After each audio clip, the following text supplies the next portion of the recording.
also known as the Jim McCarthy Voiceovers World Headquarters Studio. This is the JMVO Weekly Primer. Please subscribe, rate, and comment via jimmccarthyvoiceovers.com/podcast. This is episode 32 of the JMVO Weekly Primer.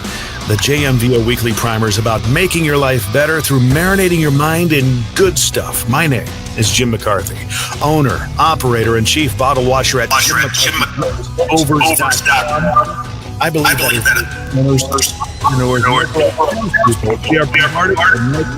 every day, and it's the last thing we need. If you want to see your life and business change for the better, consume nurturing, good stuff. The Weekly Primer is brought to you by this week, big.lighting.com, the company that does the number one company that is the leaders at doing LED lighting conversions for commercial properties, facilities, automotive dealerships, churches, apartment complexes.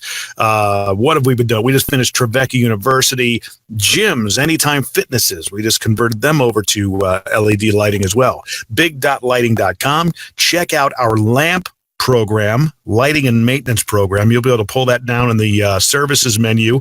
It actually is currently reading as lighting as a service. We're getting that changed because we just launched a new website. So check it out at big.lighting.com. Now, on with the show. It's kind of like a recurring theme here where I'm bringing back a lot of different guests because it's timely to bring some of them back and talk about different things because I like them. I'm interested in them. I find value when they come onto the show. In this case, roughly 6 months ago, I had this gentleman on because he reached out to me via Instagram with a message that just cut through. There was something about it that had a very personal sense to it that, I get hit up all the time with messages, people trying to get your attention, and they give you like 8 paragraphs worth of stuff. And it's like, yeah, dude, give me a break. You're giving me your freaking, dinner and drinks first, for crying out loud. This guy went about it in a way that was just very personal. It got my attention and I responded. And we had a phone call, hit it off right away. And I became a customer. And there was one call, and I got to give him credit for that. Ahead of his time, probably an old soul, and has been just a tremendous value to my life and my business so far. And just one of those guys, I think he's like under 25 still, but he might as well be 40. So he's got that kind of life experience, if you will. Please welcome to the show once again, Instagram expert and VP of operations at iComeUpMarketing.com, Jeremy Bishop. Hey, Jim. Thank you. Thank you so much for having me on for the second time. And I'm excited to be here. It's nice to see how things change over just 6 months. And, I do think it is timeless to have on, and be able to do this for me and for you to have reoccurring people come on and speak. You know what? It makes a lot of sense. I've been telling everybody about this particular episode and saying, hey, there's a reason why you need to be on Instagram. And I've got a guest coming on this afternoon who's going to explain that and how you could be optimizing it for your business. Last time we covered a lot of that. What I would like to cover is that once again, maybe kind of a recap, but also some of the changes that have been going on with the platform. Sure. Well, if you want to kick it off, yeah, feel free. Tell me a little bit about branding on the platform and how that works. I know it's worked for me. You've coached me on how to, what to post as a story, posting about professional hobbies and family and things of that nature, because people want a well-rounded Instagram profile. Just yesterday, I had somebody mention that they were looking into a podcast package, and she says, I looked at your page and I knew you weren't a creeper, that you were a family man, that you were legit, because your page told me that based on your photos. So there you go. Wow. Well, I think that the first thing to mention is that it is okay. It's important to have somebody as a coach. Most people don't have anybody to even talk to about their brand or social media for that matter. So I think that one of the most important things about what I do and what our company does is that we are real people that spend time on the phone, conversing and working on building a better brand for you and for your audience specifically. So talking about branding and talking about the balance, just as you were speaking about, it's the phrase that I've coined, the 3 keys to building a long-lasting brand. And, you know, everybody is in business and everybody wants to, you know, elevate their name and get their name out there. And the question is, are you in it for the short-term gain, you know, or are you in it for the long run, and in it to build a brand that can be respectable? And this is your name. Your name is on this product. Your name is on the photos and what you represent and the journey. And so having a balance on your content specifically is exactly what you just said. Having a balance between professional photos, personal photos, letting people see and have an inside look at who you are and what's going on in your life. And last but not least, adding that third piece, which I just call your personal spice, the thing that no one else can replace about you, right? And so having that balance is something that's going to help you build transparency, help you build relationships, connections. And then when you get that message, as you spoke about, when someone sends me a message and says, I get these messages all the time, I don't know why, I decided to connect with you. That is the epitome of, in my opinion, you have worked on yourself and building a brand that allows people to connect with you. And like what you were talking about, it's a human element to it. It's not a bot. It's not an algorithm. For me, I just recently upped my membership level with you guys, and now I'm getting business out of it. Whereas we were growing my presence, organically as organically as possible with what you're doing, but it was real reach outs, doing that kind of thing.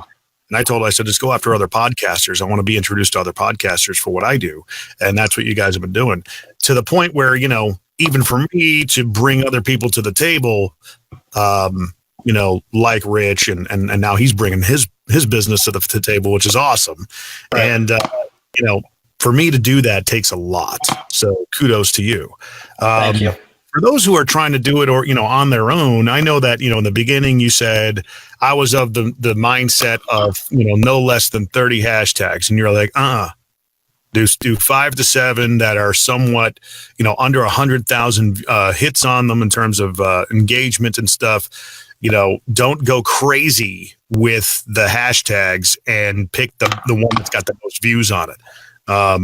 Has a lot of any of that? I would imagine a lot of that stuff changes constantly. What's the new thing that's going on now with Instagram? What changes have been happening? Yeah, and I want to just preface anything I say here by letting everybody who's watching or listening know that our team of managers who are hands-on with about 1,000 accounts every single month of different businesses and different brands, we are picking up these trends organically. We are seeing these trends change and Instagram shift, and we're dealing with the wave every single time. We notice about every 3 months they're going to make some sort of change, and it could be small, but even the smallest change can be significant, with an algorithm or with a platform as big as, Instagram or Facebook. And so I want to also say that there are a lot of people who will tell you what the right thing to do is.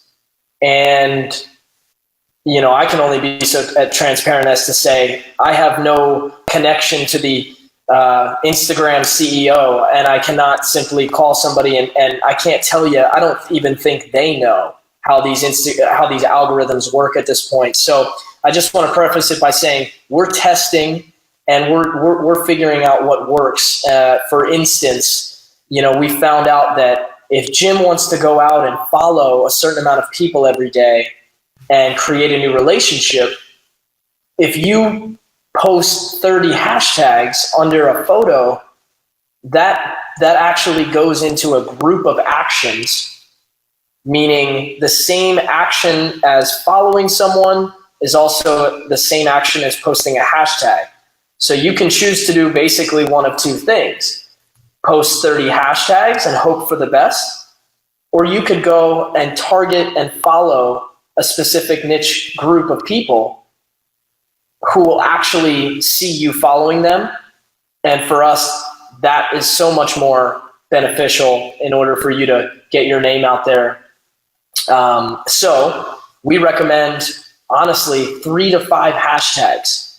A lot of my partners who gain business and partnerships through their Instagram every day, they don't use hashtags at all. I don't use hashtags. So I encourage people to focus less on trying to beat the system and more on trying to build that brand that allows people to really start to see you in a new light. And Instagram is doing that to protect themselves. I mean, it's they don't want to become spam city because that can happen pretty quickly with a medium like that. So if someone starts gaming the system and they're not on top of it, they can quickly lose steam because they're the number one platform at the moment right now, correct? They're up there. You know, it's Facebook, Instagram, and YouTube, and you know, who knows where Twitter is at this point, but I suppose some people still use it. But it's definitely become the biggest focus, and I think that's because of the ability to mold and reach out in a direct, organic manner. Because if you're a business or a solo entrepreneur and your goal is to, at the end of the day, create some sort of ROI, when you go to Facebook, of course you can build an organic audience. Of course you can build that following. But Facebook only lets you reach a very minimal percentage of your audience to begin with. Mm-hmm. Right. Yeah. And and guess why? Because of course they want you to put your dollar into their Facebook management system for ads. Post. Yeah, exactly. Boost your post, spend money, and we'll show you the likes and we'll show you the love, which is all great. It's all great. I mean, we've helped clients take a product online from $0 to $100,000 a month in revenue through Facebook advertisements. That is a real thing. There's a ton of success to be had there. But Instagram is, in my opinion, just a whole nother conversation. It's a whole nother relationship creator versus the billboard, the new age billboard advertisement that Facebook has. And that's one of the things that I'm noticing. Some of the people that within the messaging that we've been doing, if I'm able to get a phone number or an email from somebody, I call them up, and that starts a relationship. It becomes a lot more than just digital at that point. It's human element to it. And, when I had Brad Lee on, he said it best. He says, relationships are the new currency. And I said that at a meeting this morning, and someone said, you know what? They've always been the currency. It's 100%. Just that, we've gotten away from that. And it's just amazing how you're just doing you and doing exactly what you were made to put on the planet to do and what your talent is, how those relationships can really come to fruition. You and me, I mean, it just kind of, you reached out to me and here we are 9 months later. Technology has absolutely widened the gap between simply having a handshake and having a conversation and building a relationship. Technology has widened that gap so far to the point where, you're scrolling through the Instagram feed to check out what your friend is doing. You're on Facebook, and you're being bombarded with 1,000 different advertisements all within 5 minutes. And so for me, I completely agree. Relationships are the currency, and they always have been. And so the question is, in a world where everything is, all of this technology is in between us simply having a conversation, I want to figure out how I can simplify that, get back to the old soul days. How can I get back to, simply sending you a message, you making the decision for yourself, and then we hop on a phone call and we're able to move forward from there. Well, I think your knack for not organic, but an innate talent to craft a message in a sense that doesn't feel contrived. Messaging is 90% of the battle, finding the message. And, whether it's radio advertising, television advertising, it could be the medium, whatever, but message is the message. And that's the most powerful thing that people can preach. Your strength, I would believe, is a lot to do with that. Because, this cynical, 43-year-old dude, you got my attention, and you continue to do it with so many other people, So you're gifting, you could certainly speak on that, Well, listen, maybe some people love to watch late night television, and they want to hear the one-liner.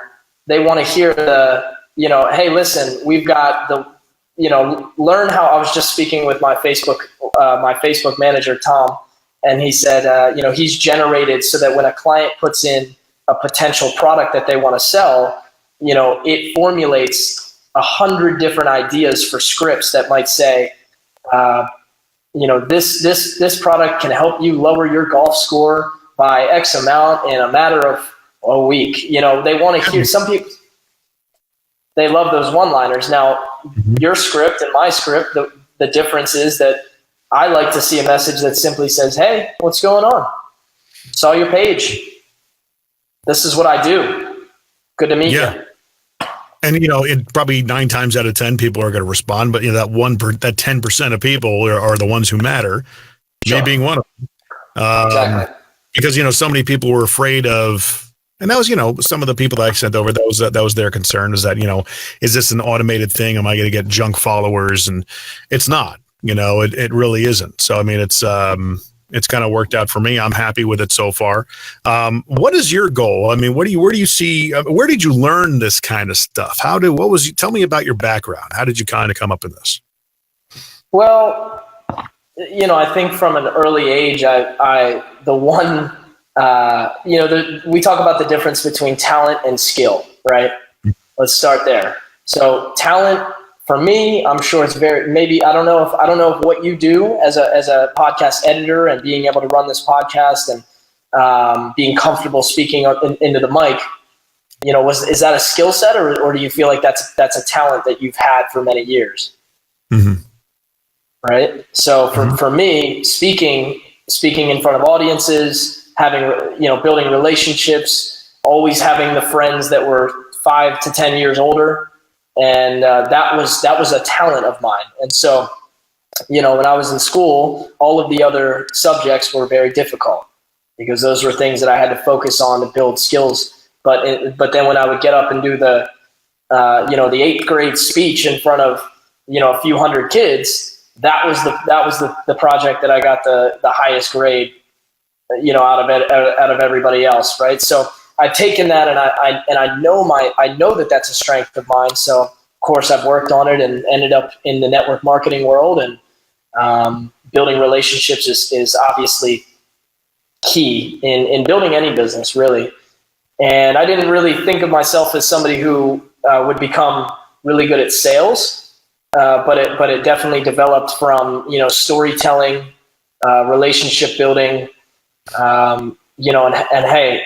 It helps to have a good team and a good product behind you, because you could be the nicest, coolest person in the world, but if you don't have something that can really impact somebody else, then at the end of the day, we're just friends, When I sold cars, one of the things that, you said, I never envisioned myself, being in sales.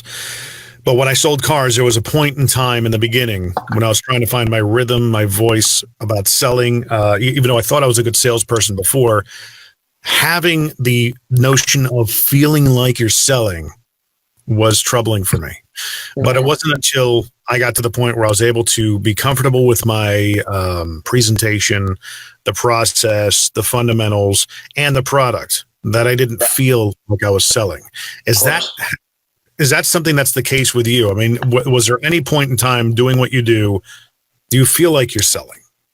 So when I started in network marketing, that I was selling really well, but I had no idea I was, because I was so confident, so comfortable with the product, the story, the mission. It was really, really dear to me. And so sharing it I was telling everybody, even if they didn't want to listen, if they didn't want to hear about it, I was telling them 2 times over. So that turned into a lot of business and a lot of expansion. Now, what was funny is that was my talent speaking. That's what I'm talking about. That was my talent speaking. It was something I loved. I had no problem doing it. Now, when that company, when I had to leave that company and the company had some problems and we move on, again, I'm only, 19, 20, 21 years old. And now as I'm moving on to the next project, what I was searching for was that same belief in a product. And I was searching for that comfort, that belief where I didn't feel like I was selling or anything like that. And so I think that was a transitioning period of saying, over here, I produced a company millions of dollars. And then the next thing you know, I'm looking for a job, and I land myself in a Nordstrom selling women's shoes. And I produced absolutely nothing when I tried that, because I didn't care about the product. I mean, I was a nice guy and I had fun doing it, and people had fun, people enjoyed being there, but I wasn't selling. I was waiting for something to really believe in. And now when we started the I Come Up company, and that was something I could really believe in, because personal branding, again, back to the things that I truly believed in and I loved. So it's funny how I couldn't sell a $100 pair of shoes, right? And then all of a sudden I hopped into I Come Up and we scaled the thing from, 0 to $1 million in a year and a half. So right. Now I do want to say that when I started studying sales and I started to build that skill set, so I took my talent, which was speaking and building and having fun and speaking and building relationships, telling a story, and then I put that other piece of the puzzle together, which was, hey, listen, you need to know how to sell, how to run a conversation, and once I became confident in knowing that, hey, selling's not a bad thing. Like, money needs to move. People need products, and selling you need is a lost skill and lost art that, last night I was helping my kids with their homework, and my daughter's learning about cell structure and I don't know. I can't remember the names of the terms, but yeah. I mean, thinking to myself, I asked her, she's 12 years old. I said, Cammie, do you know what an income statement is? You know what a balance sheet is? She goes, those are things that people use. And I said, yeah, financially literate. I said, that's where I need to help you out with. But I mean, that's where we are, where the school system and the school part of the country is just, my gosh. Yeah. It's awful. And I'm thinking to myself, she is not going to remember any of this stuff in 10 years. None of it. Because I remember going through it. But selling is definitely a lost art, a lost skill that has to be retaught. And I think there's a certain push to start introducing that to the general public, because it's had a black eye for a while. It's kind of interesting, even in the trades, being with Big Dot and doing all the different things that I do. With labor around here has been have you guys had issues with labor, like, trying to keep people onboarded and stuff like that? And of course. Employees, have you? Yeah, of course. Fired 3 or 4 people from the office in last week. Really? Nobody wants to show up on time. Here's the thing, like, life is performance based, in my opinion.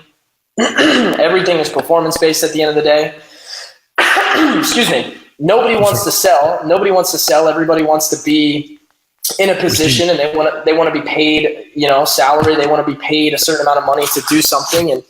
I agree with you in the lost art section, because what kills me is when you meet a wonderful person with a wonderful business, and they have the biggest heart, and they have no ability to move their product into the marketplace. They lack the ability to put people on that product, push them to be on the product. No one is going to talk about your product more than you. No one cares more about your product or your business or your brand more than you do.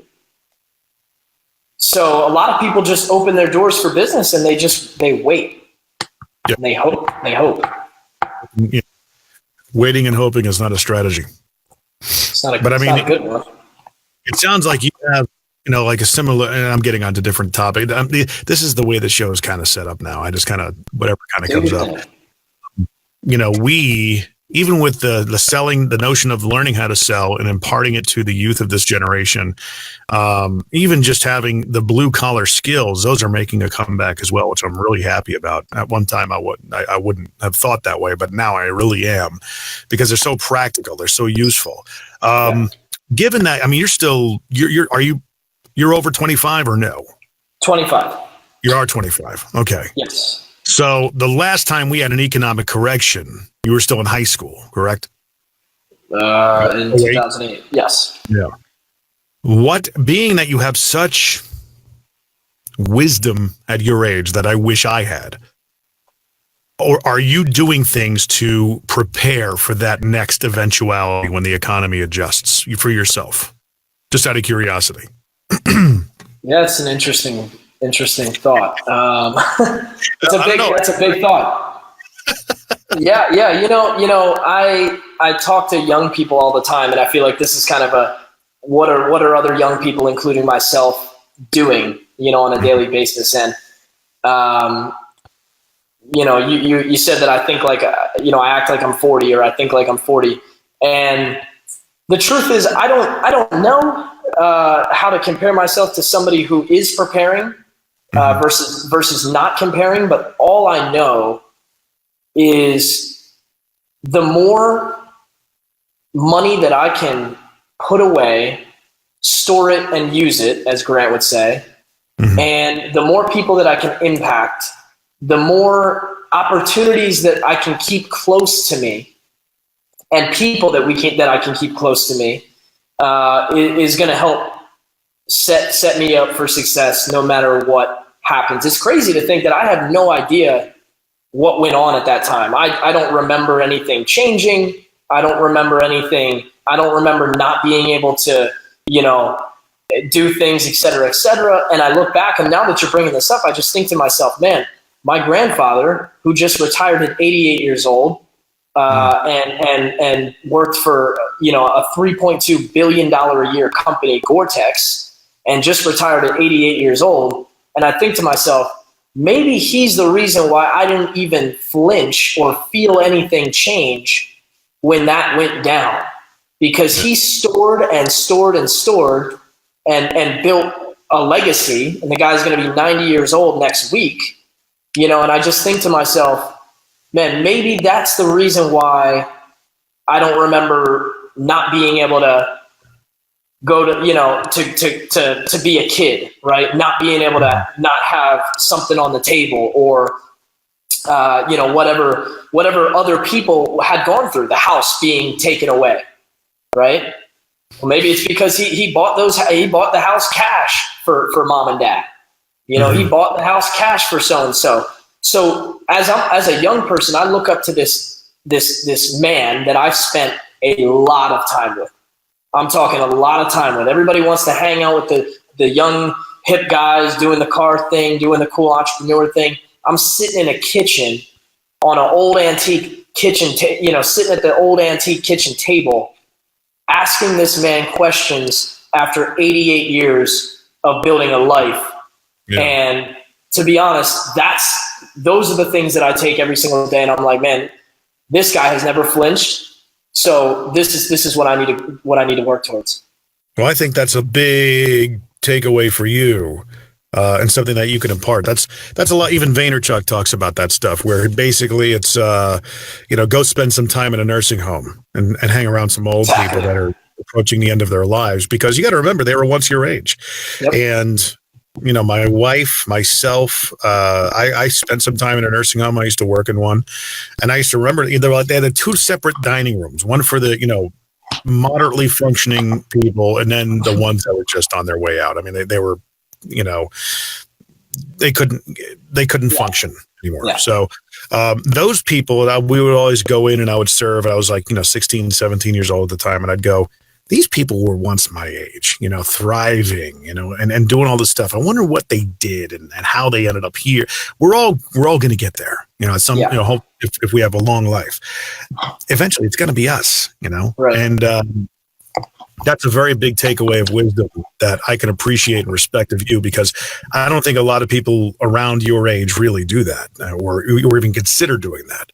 Well, and I think Gary V has a great plan of action for any young person that maybe doesn't have the grandfather to talk to or doesn't have the family member around them. Is, hey, go hang out with somebody else's grandfather. Go hang out with somebody else. I bring my friends over to the house and we sit down, and my grandfather will sit down with one of my partners or one of my friends. Hey, good to meet you. Good to meet you. And the first thing he'll say, so I heard you sold a business for $250,000. and my friend's like, yep. And he's like, good. You have some money now. And he's like, yeah. And he's like, don't fuck it up. And these are the type of conversations that, with all due respect, no parent of mine or friends, no parents have these conversations. Number one, maybe they're not in a position to have the conversation. And number two, it scares the shit out of them. Yeah. So. It does. I mean, my father was, I don't know if I ever told you this story, but sometimes I tell the pizza story. Back in the 90s, early 90s, around 90, 91, there was another recession, and I was about 15 years old at the time. I was in high school, formative years. We had to move the business that was part of the roaring 80s into our house after all that time. A lot of the toys and stuff like that were put on hold. But I spent most of my formative years in high school coming home and answering a phone for the business to make sure that we kept an income, because things got really that tight. When we were outfitting one of the rooms in our house, which, thank God we had to, we're grateful to have, make into an office. Oddly enough, I was helping him hang a light fixture, and I was up on the ladder doing whatever it was I was doing. I said, hey, let's, why don't we order a pizza for lunch? And he says, well, we can't. Oh, okay. I looked down at him. I said, why not? And I went back up to what I was doing. I remember it was like it was yesterday. And he said, can't afford it. And I looked down at him and I said, really? Yeah, it's what it is. And I was like, 15 years old. I'm going, okay, we can't afford a $20 pizza. And at that time, it might have been $11 or whatever. But I mean, it was one of those things that you take with you. And, yeah. This man that had built, it was probably a $2 million business, a year business at the time. And back then, that was huge. That was a big business. If you made $100,000 a year back then, you were in the 1% of earners. 100%. Top 1%. And so he was easily in that section, but it was one of those things that you had to really, I just remember thinking to myself, I'm always going to remember this moment. It was a defining moment in my life. And since then, we've gone through, let's see, the 90s internet bubble days. Then we had a 99 recession. Then 01 happened. Then 08 happened. So it's a couple of different economic adjustments that happened in my time.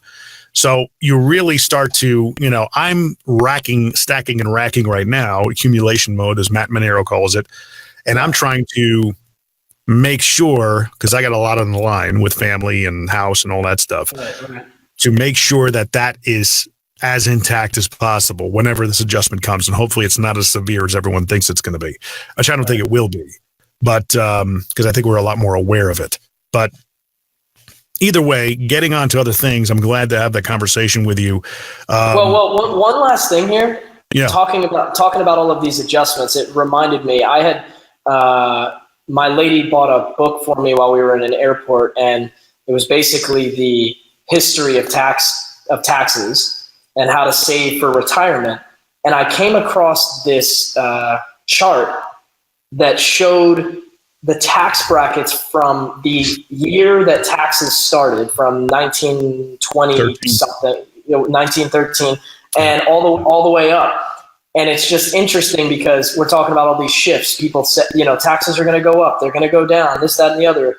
And you look at these brackets, and in the mid 40s, 50s, 60s, the highest tax, the cap was like 91%. Yeah. Right. So imagine giving away 91 cents of every dollar to the government, man. Yeah. In fact, some of these guys, once they made over 200,000, they got taxed at such a large rate that they actually purposely stopped working once they made their 200 grand, because there was no point. So it's just interesting, because when I walk into the room and I see my grandfather sitting there with no expression, and I just think to myself, he has gone through every single change, shift, bracket, up, down, left, right, that you would maybe think as a viewer or listener was the end of the world. Yeah. But, you just keep on pushing through. I think the more time you spend worrying about what the change is going to be, whether it's severe or not, that's time taken away from you building your house. Yeah. Well, Matt Manero told a story on the podcast about the day that he knew it was turning for the better. That he says that we'd gone through several months of we got to just endure. That was the attitude, is that endurance every single day, just get through it. And tomorrow we start all over again, and we endure, we find ways just to get through it. He says, then there was one day that the telephones just started ringing. He says, I knew that was the day that things started turning around. And sure enough, we've been on an upswing ever since. It's amazing. Wow.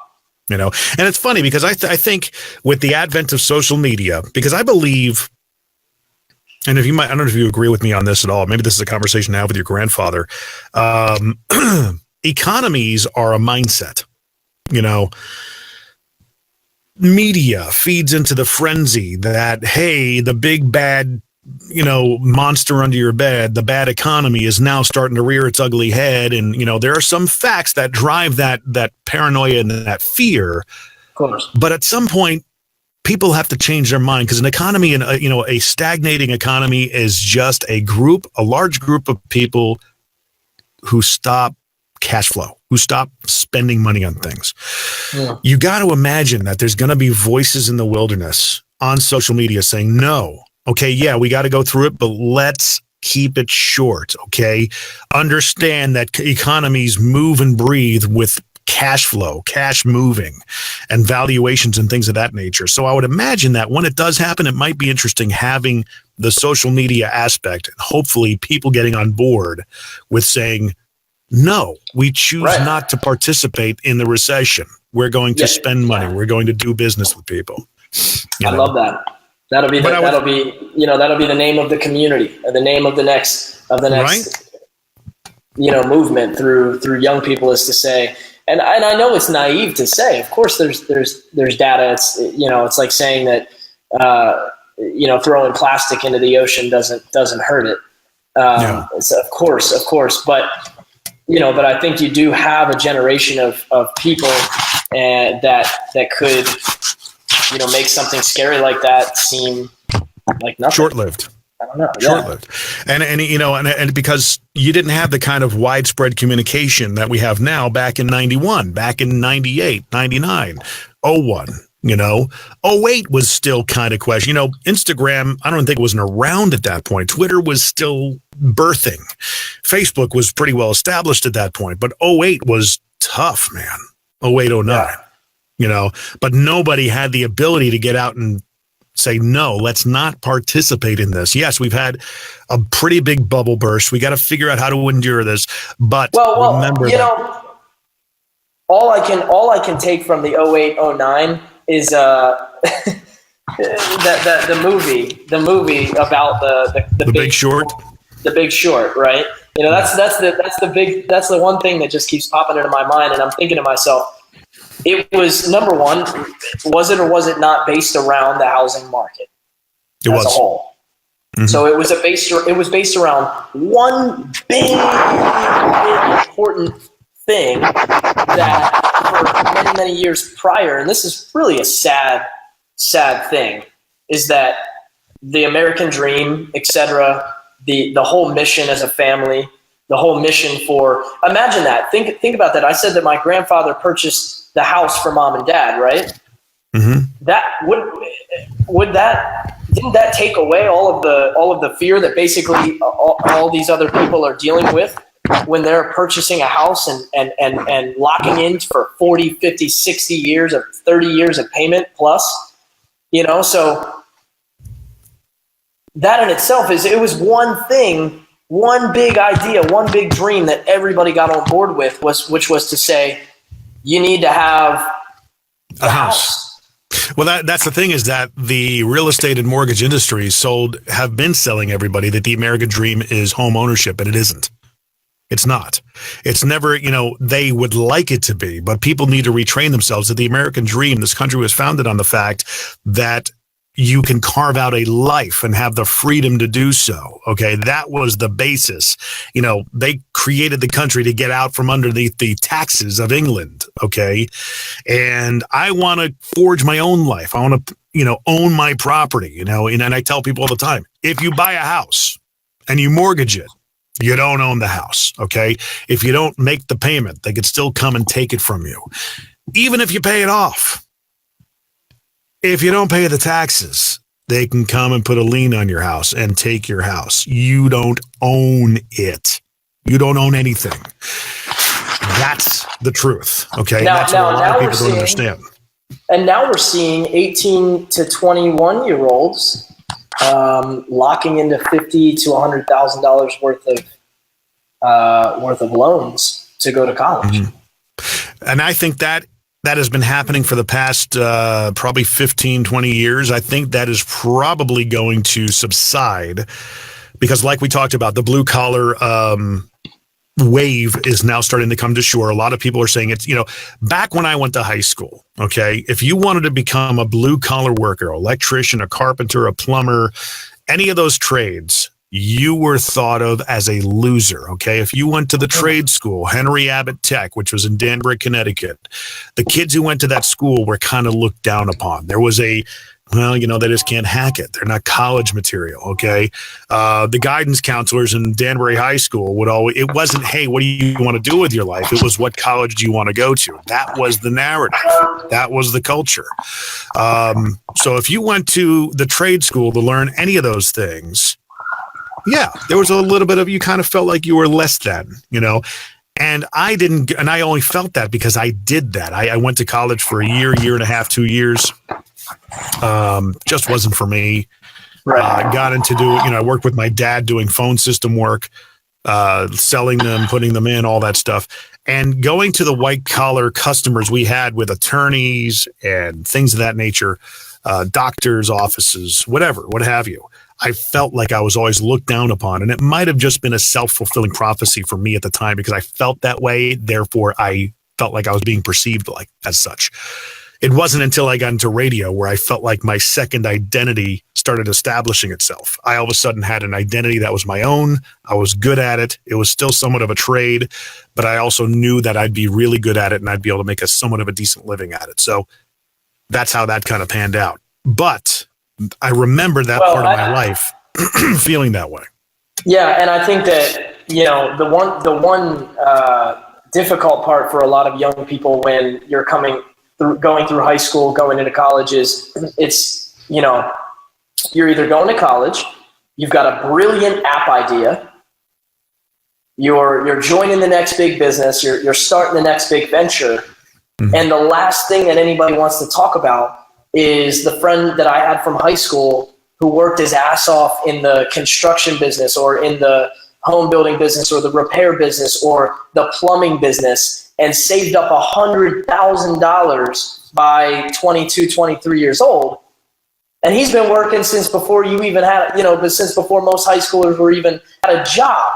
Yeah. And so I really had an aha moment when I was out having a drink and I see the guy in my hometown and I shake his hand and, we start talking about business and he tells me, he's like, I've been making $100,000 since I was 19 years old, 18. So like, since he was working with his dad on the old school business, and I think to myself, man, I never saw him as somebody that, because I'm looking for the creative app guy, the dude who runs the business, the network marketing company, the big dream, the big mission.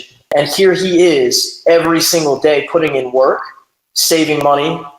And, he said he built himself a house as my reference. So, I think that there's just, at the end of the day, you look at a guy like Grant who got into car sales and didn't like it, didn't want to sell, but learned how to sell, meaning he did some shit he didn't want to do. And then he saved 60 to 80% of his money every single month and built himself a platform. And I just think that so many of us miss that piece, which is build yourself a platform. I look around and I look at family members, and it's crazy to me. If you go back to my interview with Ivan Meisner, who founded BNI, he said something pretty prolific in that episode. What's in the way becomes the way. And for Grant, it was, the car business. For me, when I was in the car business, like I said, I thought I knew how to sell until I got into that business. Right. Because you could sell all day long, but the car business requires you to close. And if you don't close, you don't make a paycheck. Yeah. That business will teach you how to close and do it with style and integrity, and the ability to put your head on a pillow at night and close your eyes and sleep in peace, which is something I had to do. There were situations that I was in that I didn't like either, but I swear to God, it's probably been. I always tell people, if you want to learn about business, go sell cars for a year or two. And they look at me like I've got horns. I'm like, it'll be the best business experience you ever get, because you're selling the second largest purchase anybody's going to buy. And you're getting regular practice at it. You're getting, 3-4 times a day at bats to get in front of somebody and sell them, a very big item. Especially if you sell high line, which is what I did. Actually, I think high line's easier. Yeah, I mean, you get the experience of asking for a lot of money, and having to asking for the sale in general. Asking for the sale, asking for a lot of money. I mean, a lot of entrepreneurs are stuck. We talked about this at the branding boot camp, but a lot of people have been selling their service or their brand or their product for 2 years now, and they're still at the same price point that they were at 2 years ago. Yeah. I think that's being inside the bottle. A lot of people get inside their own bottle. They can't read the label. Some coaches around, they call it, you can't see the picture if you're inside the frame. And that fear of of asking for extra money. Yeah, it is what it is. I mean, I have actually had an increase in income from voiceover over the past couple of years because of just simply, this is how much it is. I can get more than $100 a read. And that's what I've been doing over the past 2-3 years. Of course that comes with an increase in value. I'm just saying that at one point or another, you've got to take steps forward, to create that platform, to create some serious cash flow. Well, getting back to the original topic, we went off on some tangents that were very interesting, and I really love the way this conversation flowed. Takeaways for the modern Instagram person, because I always run into people who I know I should. I constantly hear that phrase. I know I should. Yeah. And I say, yeah, you should. I had a conversation with actually Shea Horseman today. He commented. I'll put his comment up. I don't know if he's watching anymore, but he and I were talking this morning. He sells credit card processing. And I say, great. He said, how do I go? I said, you need to be the expert. You need to be the guy who's out there talking about how credit card processing affects your business. Not even that, but things, demystifying the whole business. I said, what's the most frequently asked question you get? And he says, well, a lot of people are confused about the charges we get on all that, the myriad of algorithms that go into it and all that stuff. And I said, okay, do a video on it. Just talk about it. Be the expert. And then drill down into that topic and make another subtopic out of it and do it next week. And then take another topic out of it and do that one next week. I said, it's kind of easy. but you just got to be disciplined to get in front of a camera and do it, myself included, which is why I do this. So doesn't everyone want to grow their business faster? Doesn't everyone want to create and speak about their business and generate a message that's actually going to, be clear and easy to understand? So I'm sitting down with a guy two or 3 days ago who runs a credit card processing business. What do you know? And he wants to convince us over the table here, over a 15-minute conversation. First off, I get it. If you can convince me, great. Maybe there's something we can do. Well, why aren't you telling the rest of your audience? Why aren't you building an audience to talk to about whatever business it is? And in fact, I had one of my VIP ticket holders at our boot camp, at our branding boot camp. He sells mortgages. He's in the mortgage business, right? There are a lot of old school businesses that really aren't that sexy. And so how can you make it sexy is Eric puts himself out on his Instagram. He's active on social media. He's building a brand. He's building his name, and he's closing deals through Instagram in the mortgage business. Yeah. Because people are getting to know the guy before they ever talk to him. Clients in the real estate world, after they buy, they have a place to follow you. Yep. So I just think that for anybody in any business, the question is, well, first off, what is your goal? You want to reach more people. You want to get the message out. You have a good product. You have a good service. Yeah, you need to go figure out how to go tell people about it. I always tell people to start with your frequently asked questions and start doing videos on those topics.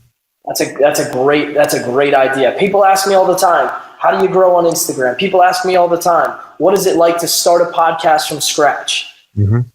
Well, listen, I'm going to give you a few keys. If you have any more questions, send me a message. I would love to connect with you. Wow. Mm-hmm. Absolutely. Well, man, we're going almost an hour here, so I know that you're a very busy man, and we'll try not to take up too much of your time. How do people get a hold of you? First off, who are you looking for in your business? Who are you guys keeping an eye out for I Come Up marketing? Yeah, I'm looking for people who understand that this is a long-term play, that building a business is a long-term play, that building your brand's a long-term play, and that you need to figure out how you can increase that cash flow so that spending money on things like social media, spending money on things like going to events or flying out to see a client, that it's not a lot of money. And you should be able to spend that. And you should be able to invest and reinvest in yourself and your business. And so I'm looking for people in any industry. We could try and dial it down, but the reality is we work with literally everyone. Gotcha. Right? And so, but it's about the individual and their goal and their understanding and your ability to be coachable and say, hey, listen, I know I should be on here. What can I do? How can we make this work? So I'm looking for somebody who's looking to build something for the long term. It doesn't matter how old you are. This is something that everybody needs to get into yesterday. How do they find you? You can find me on Instagram at Jeremy Bishop, JeremyBish0P. You could call me 484-643-3927 on one of my two cell phones. Please shoot me a call, shoot me a text. That's the best way to get a hold of me. Even Jim has to wait on hold sometimes. That's all right. Look up Jeremy Bishop on YouTube. Do your research. The internet is there for the taking. You can find icomeup.com. Mm-hmm. Put in your info at icomeup.com. Check out, do your research, check it out. And I would love to speak with you if you have some questions or you want to get something started. Right on, man. Well, thank you for being on. Of course, I'll put all of his information down below in the description section on YouTube, on Facebook, on the audio links. If you're a fan of the podcast, of the primer, if you're a a primer head. I don't know. Maybe that's what we'll call the audience. Definitely, please chime in, comment, rate, like the podcast. Give me 5 stars if you can. Give me 1 star if you hate it. I don't, just do something. Show me that you're listening, and let me know who you would like me to reach out to try and get on the podcast. And of course, I'll try and let everybody know. It's kind of like errantly scheduled at the point where I got to try and just get people on whenever we can get them on. But sooner or later, we'll have it at a regular time, so you can tune in on Facebook and actually see these things live, so you can actually chime in and ask questions. Of course, the JMVO Weekly Primer is brought to you by big.lighting.com. LED lighting, commercial LED lighting upgrade and conversion specialists. Go to big.lighting.com. And of course, thanks for listening. Jeremy, thanks for being on again. Episode 32, brother. Thank you so much. I appreciate it. Look forward to talking to you soon. This is the JMVO Weekly Primer. Please subscribe, rate, and comment via JimMcCarthyVoiceovers.com /podcast.